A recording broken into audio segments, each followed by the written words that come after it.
Assalamualaikum teman-teman, selamat berjumpa lagi dengan saya Abdul Rahman. Dan masih tetap di channel Abdul Rahman ya.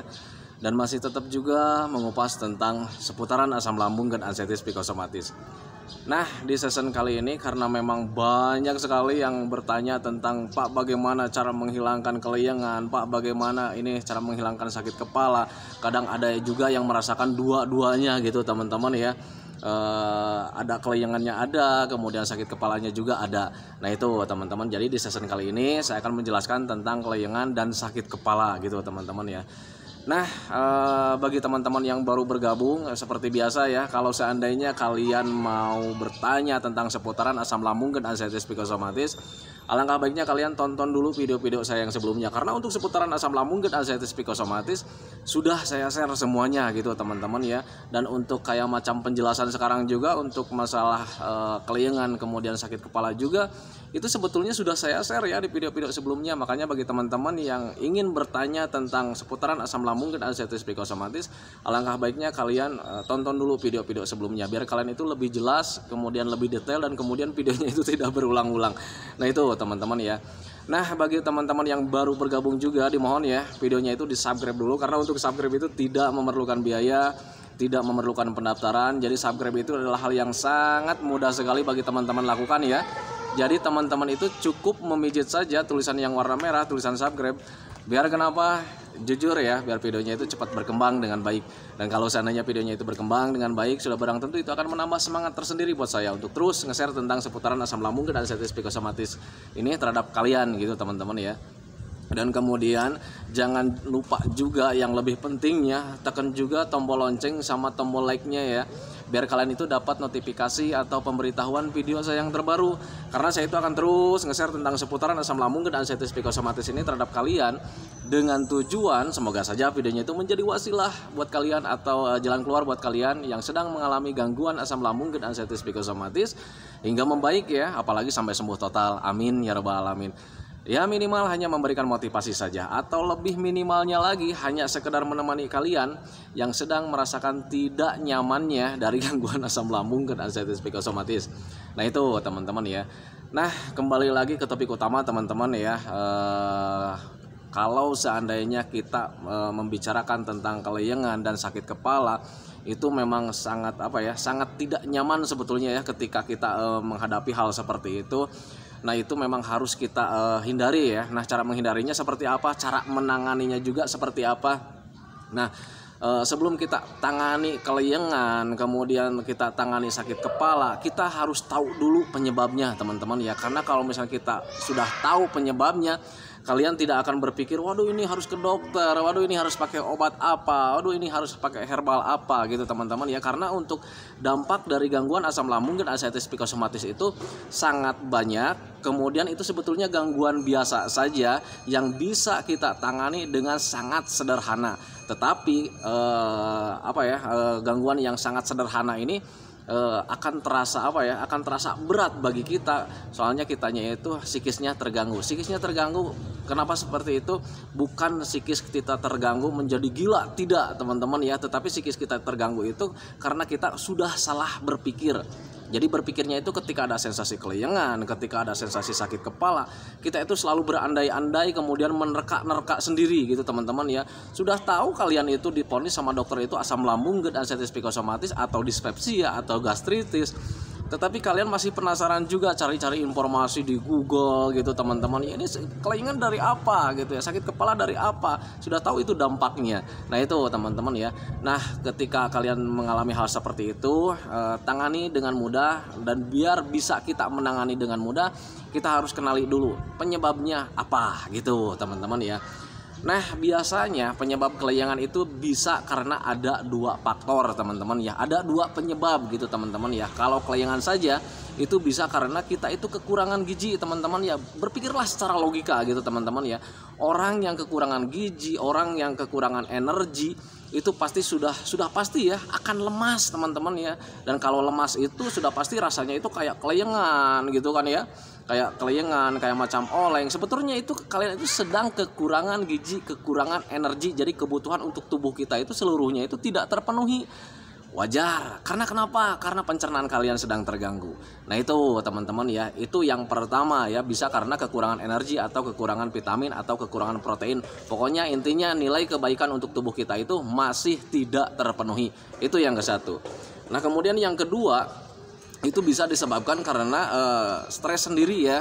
Dari rasa stres, karena untuk stres itu bisa menguras energi juga gitu teman-teman ya. Kalau misal kita banyak pikiran, banyak apa yang kita pikirkan, apalagi pemikiran-pemikiran itu mengenai pemikiran-pemikiran yang negatif teman-teman, itu sangat cepat sekali ya menguras energi kita. Jadi kelayangan juga bisa dari stres. Nah kalau misalkan dari stres itu biasanya sering ditandai dengan kayak macam sakit bagian punggung nih. Nah itu ya, sakit bagian punggung, kemudian sakit kepala gitu ya. Itu memang dari stres gitu teman-teman. Tetapi sakit kepala juga ada yang bisa dari yang lainnya teman-teman. Kayak macam apa? Kalau sebetulnya untuk membicarakan tentang dampak psikosomatis, dampak dari gangguan asam lambung dan anxiety psikosomatis kayaknya sangat sepele sekali gitu teman-teman ya. Biasanya orang yang terkena gangguan asam lambung dan anxiety psikosomatis senangnya berdiam diri di rumah, kemudian nonton TV, nonton HP, nonton laptop. Dan itu kalau misalnya kita keseringan teman-teman ya, apalagi sering berdiam diri di rumah, nggak pernah jalan-jalan, nggak pernah keluar gitu teman-teman, itu aliran darah bisa menjadi tidak lancar. Dan itu kalau misalnya aliran darah tidak lancar, apalagi ke bagian kepala, itu bisa menyebabkan sakit kepala teman-teman ya. Itu penyebabnya. Tetapi bisa juga dari stres gitu teman-teman ya. Nah itu makanya kalian berpikirlah ke sana gitu teman-teman. Dan sebetulnya itu hal yang sangat wajar sekali gitu teman-teman ya, ketika kita berdiam diri di rumah, sering nonton TV, itu sakit kepala gitu teman-teman kalau keseringan. Ingat-ingatlah kejadian dulu ya, sebelum kalian terkena gangguan asam lambung dan anxiety psikosomatis, ketika terlalu banyak nonton TV gitu teman-teman, nonton HP, nonton laptop, itu kepala kita itu menjadi sakit ya, menjadi sakit gitu. Kemudian kalau misalnya kita juga terlalu berdiam diri di rumah, kurang bergerak, kurang aktivitas, itu juga bisa menyebabkan sakit kepala. Nah itu teman-teman ya, jadi penyebab sakit kepala itu bisa karena dari stres, kemudian bisa juga dari karena kekurangan gerak yang akhirnya aliran darah ke bagian kepala itu kurang lancar. Nah itu teman-teman. Dan kalau misalkan dari stres apakah bisa sakit kepala? Ya sungguh bisa sekali ya. Kalau misalkan kita berpikirnya secara keras, itu sakit kepala itu akan semakin menjadi teman-teman. Dan sakitnya itu di bagian atas itu, waduh, sungguh dahsyat sekali. Kenapa saya bisa menjelaskan seperti itu? Karena dulu juga saya mengalami, makanya saya juga bisa menjelaskan seperti ini. Hanya sekedar apa ya, dari pengalaman pribadi teman-teman. Sekali lagi, saya bukan dokter, saya bukan ahli hipnoterapi, saya bukan ahli penyakit dalam, saya bukan ahli kesehatan, tetapi saya itu hanya menceritakan sepengalaman saya. Dulu juga saya mengalami sakit kepala seperti itu karena memang saya terlalu banyak berdiam diri di rumah gitu teman-teman, yang akhirnya ya kekurangan oksigen dan aliran darah itu tidak lancar ke bagian kepala, akhirnya bisa juga sakit gitu teman-teman. Dan kemudian ketika stres, banyak pikiran juga, apalagi berpikirnya itu selalu berpikir tentang ketakutan, berandai-andai tentang penyakit kita teman-teman, akhirnya itu pemikiran menjadi sangat besar sekali, kemudian itu menyebabkan saya sakit kepala. Nah itu teman-teman ya, itu penyebabnya. Nah sekarang bagaimana caranya, solusinya? Kalau seandainya kalian paham tentang penyebabnya, mungkin kalian juga nanti pasti akan bisa menjalaninya, bisa menanganinya gitu teman-teman ya, bisa menanganinya sendiri. Kalau misalkan dari itu ya kelayangan, kalau misalkan dari kekurangan gizi, ya sudah makan saja gitu teman-teman ya, penuhi saja gizinya gitu teman-teman, tetapi menjalaninya juga harus dengan sabar. Karena apa? Karena ketika kalian kelayangan, ketika kalian lemas, itu tidak serta-merta kalian makan langsung kelayangannya hilang, tidak teman-teman ya, karena itu butuh penyesuaian. Nah itu teman-teman, khusus untuk asam lambung dan anxiety psikosomatis, apapun kalau misalkan ingin ada perbaikannya itu butuh penyesuaian teman-teman, berbeda dengan gangguan lain lah. Beda ketika kalian sedang sebelum terkena gangguan asam lambung dan anxiety psikosomatis, ketika kalian lemas, kelayangan gitu ya, asam lambungnya tidak ada, kalian kekurangan energi, kalian makan, tunggu 15 menit, kita tenaganya ada lagi ya. Nah itu dulu sebelum terkena gangguan asam lambung dan anxiety psikosomatis. Nah ketika terkena gangguan asam lambung dan anxiety psikosomatis, ketika ada kelayangan, ketika ada lemas, ketika kalian sadar ini butuh makan, ketika makan tidak serta-merta hari itu juga lemasnya hilang, tidak teman-teman, karena butuh penyesuaian. Nah itu yang saya rasakan waktu itu. Nah itu teman-teman, makanya bagi teman-teman yang sekarang masih mengalami gangguan asam lambung dan anxiety psikosomatis, ada sensasi kelayangan, kalau toh itu kalian tahu dari masih kekurangan gizinya, kalian makan saja. Dan kalau misalnya kalian masih ada sedikit-sedikit, wajar saja gitu teman-teman, wajar saja karena kita butuh penyesuaian. Nah itu teman-teman, itu kalau misalkan dari kebutuhan gizi, kebutuhan energi dari makanan gitu teman-teman. Nah kemudian kalau misalkan kelayangannya dari stres misalkan gitu, udah terlalu banyak pikiran gitu teman-teman, ya sudah, kalian stop saja berpikir tentang gangguan asam lambung dan anxiety psikosomatis. Jangan berpikir-pikir tentang penyakit. Toh gangguan asam lambung dan anxiety psikosomatis yang sedang kalian alami itu tidak berbahaya. Yang penting kalian tahu patokannya aja ke sana. Ya, gangguan asam lambung dan anxiety psikosomatis itu tidak berbahaya, tetapi rasanya memang seperti ini gitu teman-teman ya, seperti berbahaya. Nah itu karena apa? Karena setiap gangguan itu rasanya berbeda-beda gitu teman-teman. Sakit gigi rasanya berbeda, cenut gitu teman-teman ya. Kalau misalkan kita keseleo gitu, kaki keseleo kemudian ada bengkak, rasanya seperti itu. Nah itu yang sekarang gangguan asam lambung dan anxiety psikosomatis rasanya memang seperti ini. Pahami saja ke sana gitu. Pahami saja bahwa gangguan asam lambung dan anxiety psikosomatis ini rasanya memang seperti ini, tetapi tidak berbahaya. Rasanya hanya sekedar seperti bahaya saja, padahal tidak. Nah, itu teman-teman ya, itu sepengalaman saya waktu itu. Nah kemudian ketika kalian mengalami sakit kepala, kalau seandainya itu kurang gerak, ya sudah, kalian bergerak saja. Bergerak saja. Kalau misalkan kalian hanya mengikuti rasa takut kalian, karena untuk asam lambung dan anxiety psikosomatis ada sensasi yang selalu ngikutin ya, itu rasa cemas, rasa was-was, ada ketakutan. Kalian tanamkan saja bahwa gangguan asam lambung dan anxiety psikosomatis ini tidak berbahaya. Dan kalau misalnya kalian mau melakukan jalan-jalan karena untuk menghilangkan sakit kepala gitu teman-teman ya, kalau seandainya mau jalan-jalan kemudian ada rasa takut, stop berpikir tentang yang aneh-anehnya. Biasanya orang yang terkena gangguan asam lambung dan anxiety psikosomatis ketika mau melakukan perbaikan gitu teman-teman ya, ini saya harus jalan-jalan nih. Ketika mau jalan-jalan keluar, itu langsung pikirannya itu mengarah ke berandai-andai. Aduh, nanti gimana nih kalau seandainya jalan-jalan saya pingsan, nggak ada yang tahu, nanti gimana ini. Nah stop berpikir ke sana. Kalau misalnya kalian sudah makan, sudah minum, stop berpikir ke sana-sana, tidak akan pingsan teman-teman ya. Karena apa? Karena gizinya sudah penuh, mineralnya juga sudah penuh. Apa yang harus kalian takutkan? Nah itu teman-teman, makanya lakukan dari sekarang. Nah itu teman-teman ya. Nah itu jadi untuk sakit kepala bisa karena kalau seandainya kurang gerak karena aliran darah dan oksigen itu menjadi tidak lancar, menjadi bisa sakit kepala, lakukan gerak jalan saja, olahraga yang ringan-ringan saja.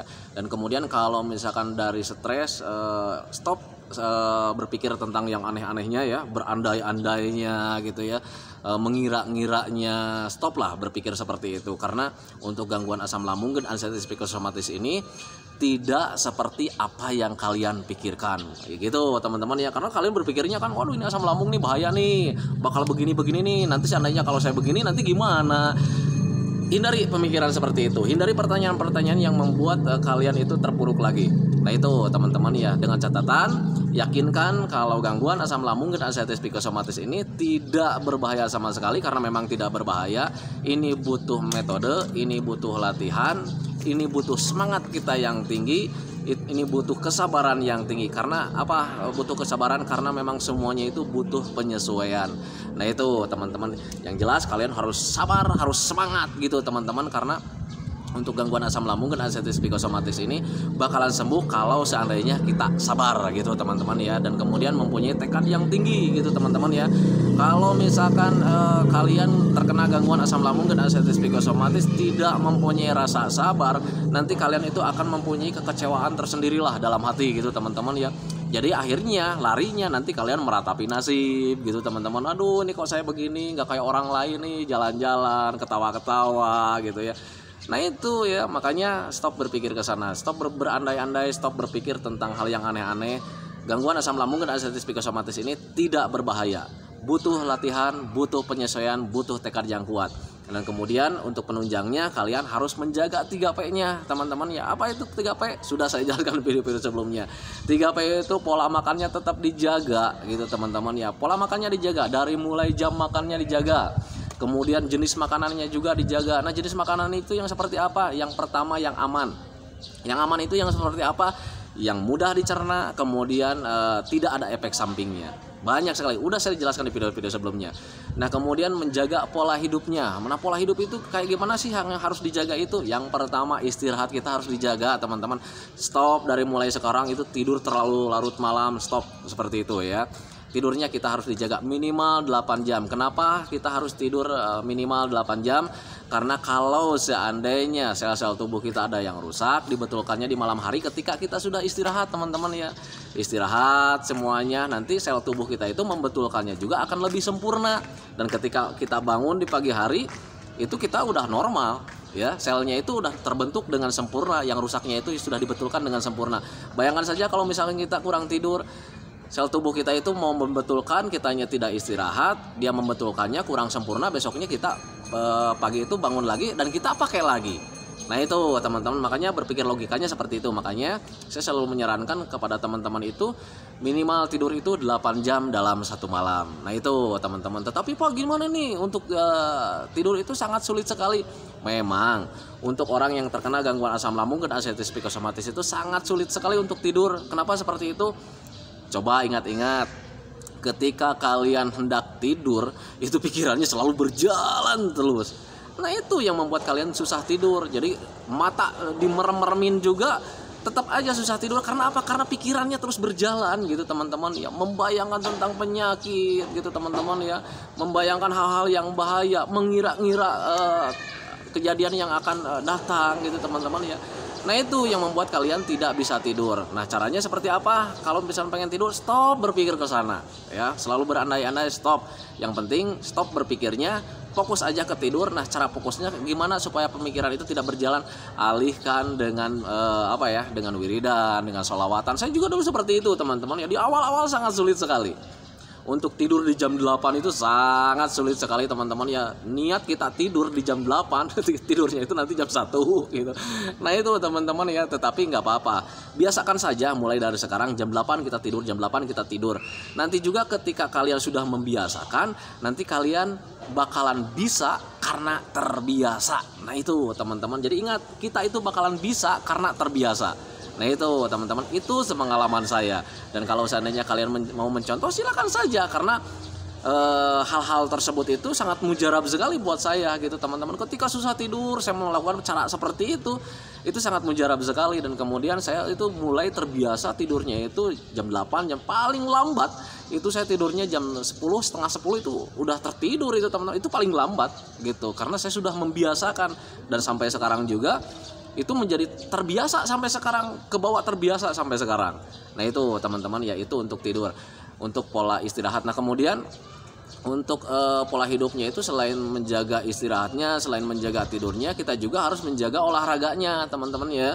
Olahraganya seperti apa? Untuk orang yang terkena gangguan asam lambung dan ascites psikosomatis, olahraganya gak usah yang berat-berat lah gitu ya. Olahraganya yang ringan-ringan aja, jalan-jalan santai aja sambil berjemur gitu teman-teman ya. Karena olahraga sambil berjemur itu sangat bagus sekali untuk orang yang terkena gangguan asam lambung dan ascites psikosomatis. Kenapa seperti itu? Karena untuk membentuk vitamin D-nya gitu teman-teman. Jadi vitamin D itu sebetulnya sudah ada dalam tubuh kita, cuman belum berbentuk vitamin D teman-teman ya. Nah cara membentuk vitamin D-nya itu seperti apa? Harus terkena sinar matahari. Nah itu teman-teman, bantu saja ke sana. Jadi jalan-jalannya, olahraganya hanya jalan-jalan saja sambil berjemur. Dan untuk olahraga itu minimal 30 menit teman-teman ya. 30 menit itu minimal, maksimalnya sesuaikan saja dengan kemampuan kalian. Karena untuk orang yang terkena gangguan asam lambung dan ascites psikosomatis, gerak sedikit saja itu membuat sangat mudah lemes ya. Jangankan untuk bergerak, untuk mengeluarkan tenaga, ngomong kayak begini itu juga rasanya capek ya. Nah itu untuk orang yang terkena gangguan asam lambung dan ascites psikosomatis, tetapi tidak apa-apa, nanti juga kalian membaik lagi lah. Nah itu, nah kemudian untuk berjemur itu minimal 15 menit ya. Jangan terlalu lama lah, apalagi yang masih mengalami sakit kepala, itu usahakan berjemurnya itu jangan terlalu lama, minimal 15 menit aja gitu. Maksimal itu ya, maksimal itu 15 menit.